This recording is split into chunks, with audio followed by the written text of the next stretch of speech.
पावसाळ्यात खावंसं वाटणारं चटपटीत असं काहीतरी करायचं असेल तर उरलेल्या भातापासून 1 वाटी भातापासून फक्त हे 2 स्नॅक्स तुम्ही बनवू शकता. एक म्हणजे टिक्की आणि दुसरं म्हणजे हे पकोडे. तर हे पहा किती क्रिस्पी झालेले आहेत. दुसरा पण तुम्हाला हे करून दाखवते. हे बघा कसा आवाज येतो. तर हे सॉससोबत मी सर्व केलेलं आहे आणि ही टिक्की दोन्ही साईडने भाजून घ्यायची. मस्त भाजली जाते. एकाच बॅटरपासून ह्या 2 स्नॅक्स तयार होतात. चला तर मग पाहूया. तर रात्रीच्या उरलेल्या भातापासून पकोडे तयार करायचे आहेत आपल्याला कांद्याचे. तर त्याच्यासाठी हा 1 वाटी भात आहे इथे. त्याच्यावरती मी सगळं सामान आधीच घालून घेतलेलं आहे. तर 1 वाटीला 3 टेबलस्पून 3 चमचे बेसनाचं पीठ घेतलं आहे. त्यानंतर हळद आहे अर्धा चमचा. त्याच्यानंतर तिखट अगदी थोडंसं टाकलं आहे मी, कारण माझ्या मुलींसाठी मी ही रेसिपी करते. सो तिखट अर्धा चमचाच टाकलेला आहे. त्याच्यानंतर थोडंसं हिंग टाकला आहे, ओवा टाकला आहे, धणे जिरेची पूड टाकली आणि हा कांदा आता मी त्याच्यामध्ये ॲड करणार आहे आणि मग आपण वडे सोडायला सुरुवात करणार आहोत. ओवासोबतच मी थोडे तीळ पण टाकलेले आहेत. आता कांदा टाकलेला आहे आपण याच्यामध्ये. तर कांदे मी छोटे होते म्हणून 3 ते 4 घेतले होते चिरून. तर मोठे असतील तर तुम्ही 2 कांदे घेतले तरी चालतील आणि त्याचे उभे काप केले तरी चालतील.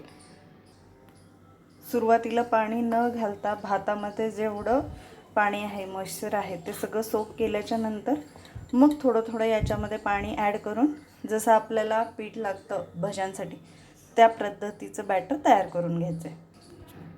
मला थोडीशी हळद कमी वाटली म्हणून मी अजून थोडी घातली आहे. तर याच्यामध्ये साधारण 1 फुलपात्र भरून पाणी घेतलं होतं, तर अर्धं झालेलं आहे. तितकंच पाणी घालायचं आहे. आता हे बॅटर तयार आहे अशा पद्धतीने.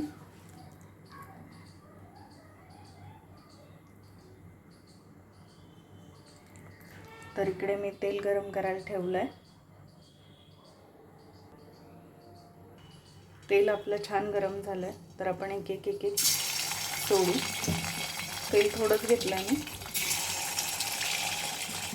कमी तेलात कमी सामानात तयार होणारी रेसिपी.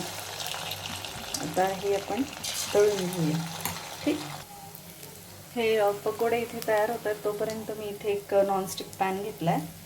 मला एक जबरदस्त आयडिया आली आहे म्हणून मी नॉनस्टिक पॅन घेतला आहे. बघू आपल्याला ते जमतं आहे का. तर याच्यावरती मी असं टिक्कीच्या आकाराचं असं बॅटर टाकते आपलं केलेलंच आणि याच्या टिक्कीज तयार होतात का ते आपण पाहूया. I am sure that it will be success. पण तरी पण मी तुम्हाला दाखवते. अभी इसको हम ढक के रखेंगे आणि 2-3 मिनिटांनी आपण याला पाहूया. तर आपले पकोडे तर रेडी आहेत सॉससोबत. आता आपली टिक्किया काय काय झाली ते बघते. तर याच्यावरती आता प्लेट काढली आहे. तर हे निघतं आहे आणि याला मी असं थोडंसं तेल टाकलं मी वरती आणि प्रत्येकाला मी असंच दोन्ही साईडनी भाजून घेणार आहे.